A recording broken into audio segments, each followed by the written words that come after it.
प्रयोगशाला सहायक की तैयारी करने वाले सभी साथियों को नमस्कार, जय हिंद। आज का अपना जो टॉपिक है वो रहेगा रासायनिक साम्य। ये लेवल स्टैंड की थर्ड यूनिट है।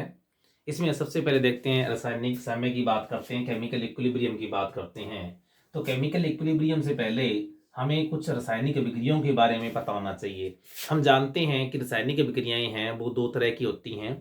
मेनली कौन कौन सी? एक तो होती है इरिवर्सिबल और दूसरी होती है रिवर्सिबल। यानी हम कहते हैं एक होती है अनुत्क्रमणीय और एक होती है उत्क्रमणीय। अनुत्क्रमणीय यानी इरिवर्सिबल और एक होती है उत्क्रमणीय जिन्हें हम कहते हैं रिवर्सिबल। अब यहां पर बात करें अपन कि अनुत्क्रमणीय अभिक्रियाएं क्या होती है। हमें एग्जांपल लेते हैं एक, जैसे पोटेशियम क्लोरेट है। पोटेशियम क्लोरेट है, इसको जब हीट किया जाता है तो किसमें कन्वर्ट हो जाएगा? पोटेशियम क्लोराइड प्लस क्या डोनेट करेगा? ऑक्सीजन। तो इस अभिक्रिया में देखिए, इसमें पोटेशियम क्लोराइड बन गया, साथ में ऑक्सीजन बन गई। अब ये क्या है? जो रिएक्टेंट है वो only on convert into products. यानी ऐसी अभिक्रियाएं जिनमें अभिकारक केवल उत्पादों में बदलते हैं, लेकिन ये उत्पाद है वो पुनः अभिकारकों में कन्वर्ट यानी नहीं हो सकते। ऐसी अभिक्रियाएं क्या कहलाती हैं?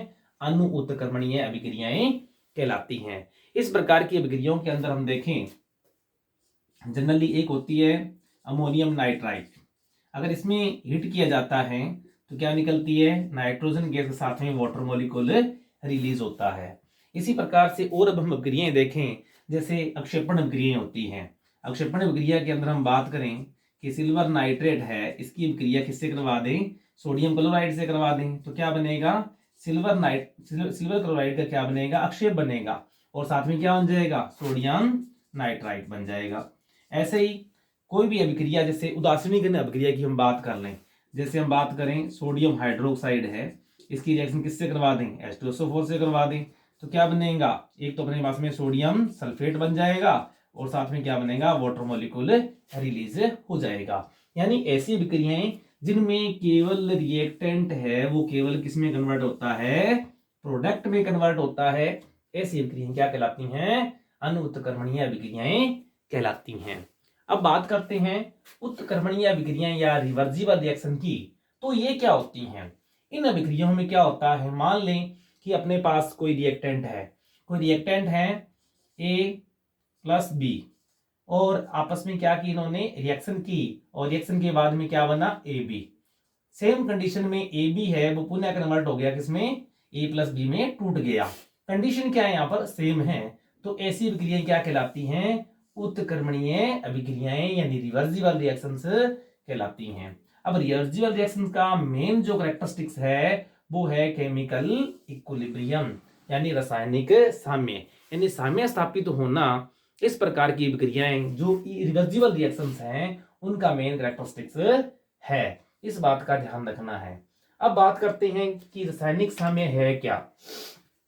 रासायनिक साम्य की बात करें तो क्या होता है कि जैसे अपन कोई रिएक्शन लेते हैं, जैसे हाइड्रोजन है, इसकी रिएक्शन करवा दें आयोडीन से, तो ये दोनों क्या करेंगे? रिएक्शन करके क्या बनाया? हाइड्रोजन आयोडाइड की फॉर्मेशन कर दी। अब हाइड्रोजन आयोडाइड है पुनः सेम कंडीशन में किस में कन्वर्ट हो रहा है? हाइड्रोजन प्लस आयोडीन में कन्वर्ट हो रहा है। तो ऐसी अभिक्रिया में क्या है? अगर हम इनका रेट कांस्टेंट देखें तो हमारे पास में क्या आएगा? हम कहते हैं rate constant for forward reaction और rate constant for backward reaction. तो ऐसी रिएक्शन जिसमें क्या हो, हम कह सकते हैं कि rate constant for forward reaction and rate constant for backward reaction दोनों बिल भी क्या हो? इक्वल हो जाएं। ऐसी अभिक्रियाएं क्या होती हैं? केमिकल इक्विलिब्रियम रासायनिक साम्य अभिक्रियाएं कहलाती है। तो होता क्या है? ये जो साम्य होता है यानी ए और बी जो रिएक्टेंट है ये सेम कंडीशन में किस में कन्वर्ट हो रहे हैं? हाइड्रोजन आयोडाइड में। हाइड्रोजन आयोडाइड पुनः किस में टूट रहा है? सेम टाइम पे किसमें? हाइड्रोजन व आयोडीन में। अर्थात ये अभिक्रिया है वो चलती रहती है, लेकिन ये अभिक्रिया क्या होगी? चलती रहेगी। इसलिए इस अभिक्रिया को कहते हैं गतिक साम्य, डायनेमिक इक्विलिब्रियम। क्या कहते हैं इसको? डायनेमिक इक्विलिब्रियम, या इसे कहते हैं गतिक साम्य। अब गतिक साम्य की बात तो हमें समझ में आ गई कि कुछ ना कुछ रिएक्टेंट्स हैं वो किसमें? उत्पाद में, और कुछ उत्पाद है वो किसमें बदलते रहते हैं? अभिकारकों में टूटते रहते हैं, अर्थात अभिक्रिया पूर्णतः रुकती नहीं है, इसलिए इसे कहते हैं गतिक साम्य। अब एक बात और आती है, इस जो केमिकल इक्विलिब्रियम का जो समय होता है, जो साम्य होता है, इस साम्य पर क्या क्या चीजें कांस्टेंट रहती हैं। जैसे हम कह दें कलर है, रंग की बात करें, डेंसिटी की बात करें, कॉन्सेंट्रेशन की बात करें, सेम वेट, टेम्परेचर, प्रेशर, ये सब क्या होते हैं, सारे सारे साम्य पर कांस्टेंट हो जाते हैं। तो इस प्रकार से हम कह सकते हैं कि ऐसी विक्रियाएं जो उत्क्रमणीय प्रकृति की होती हैं, उनमें क्या होता है, रासायनिक साम्य स्थापित होता है। और उस पर क्या होता है, साम्य अवस्था पर, यह क्वेश्चन पूछा जाता है कि साम्य अवस्था पर कौन कौन सी चीजें क्या होती है, कांस्टेंट हो सकती हैं। उसका कलर है, उसकी डेंसिटी है, उसका टेम्परेचर है, कॉन्सेंट्रेशन है और प्रेशर है, ये सब क्या हो जाते हैं, कांस्टेंट हो जाते हैं। और सबसे बड़ी बात अब यहां पर क्या है कि रासायनिक साम्य के कुछ गुण पूछ लिए जाते हैं। वो गुण कौन से हो सकते हैं, देखें साम्य की बात करें, साम्य पर क्या क्या चीजें, नंबर 1 की बात करें, हम क्या कह रहे हैं कि अगर अभिक्रिया वेग और पश्च अभिक्रिया वेग दोनों क्या हो जाते हैं, समान हो जाते हैं, दोनों क्या होते हैं, बराबर, या हम कह सकते हैं समान हो जाते हैं। ठीक है, एक बात, तो इस बात का ध्यान रखना।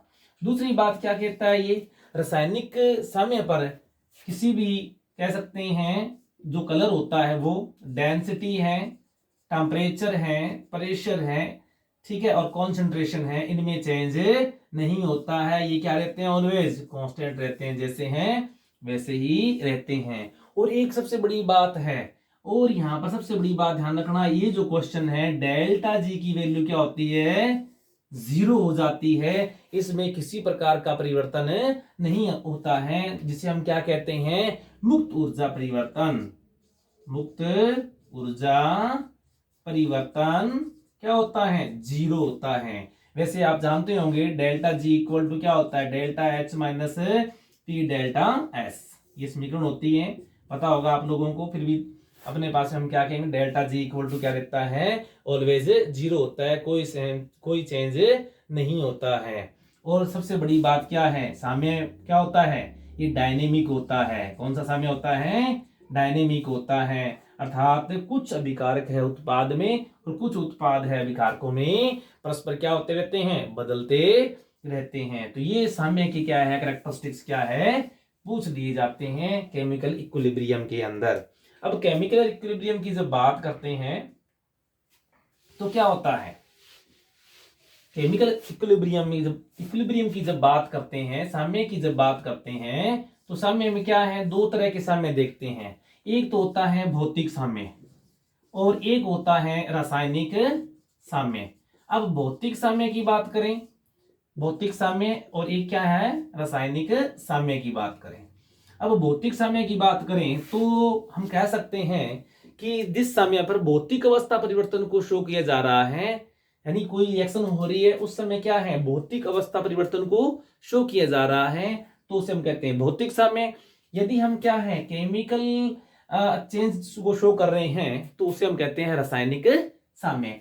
अब भौतिक साम्य की बात करें तो भौतिक साम्य में क्या रहता है, भौतिक साम्य जैसे हम कह सकते हैं कि किसी की अवस्था चेंज हो रही है, जैसे ठोस है वो किस में कन्वर्ट हो रहा है, हम कह सकते हैं द्रव में कन्वर्ट हो सकता है, द्रव है वो किस में कन्वर्ट हो, गैस में कन्वर्ट हो। तो इस तरह से क्या होता है, यानी कि उनकी अवस्थाओं में क्या हो रहा है, कन्वर्जन हो रहा है। अब अवस्थाओं में कन्वर्जन जब हम शो करते हैं तो उसे हम कहते हैं भौतिक साम्य। अगर भौतिक साम्य को थोड़ा देखें, एग्जांपल देखें एक दो, तो सबसे पॉपुलर एग्जांपल आता है इसका आइस का, यानी आइस इन जल की बात करें तो आइस जो होती है वो किस फॉर्म में है, सॉलिड स्टेट के अंदर है। अब इसको क्या है, वार्म किया जाता है, किसमें कन्वर्ट हो जाएगी, ये लिक्विड स्टेट के अंदर, ठीक है। और लिक्विड से अगर उसको और वार्म किया जाता है तो किसमें कन्वर्ट हो जाएगी, ये वेपर यानी गैसीय स्टेट में कन्वर्ट हो जाती है। और ये क्या होती है, वाइस वर्सा भी होती है, जैसे आइस है कन्वर्ट हुई लिक्विड में, लिक्विड वापस किसमें कन्वर्ट हो सकता है, आइस में, ठीक है। और लिक्विड है वो गैस में कन्वर्ट हो सकता है, यानी वेपर में, हम कह सकते हैं वेपर में कन्वर्ट हो जाए, वेपर में कन्वर्ट हो जाए। और वेपर वापस क्या करेगी, कन्वर्ट कर सकते हैं किसमें, लिक्विड में। तो इस प्रकार जब भौतिक अवस्थाओं में साम्य शो किया जाता है, उनको चेंज को शो किया जाता है, तो वो क्या है, भौतिक साम्य।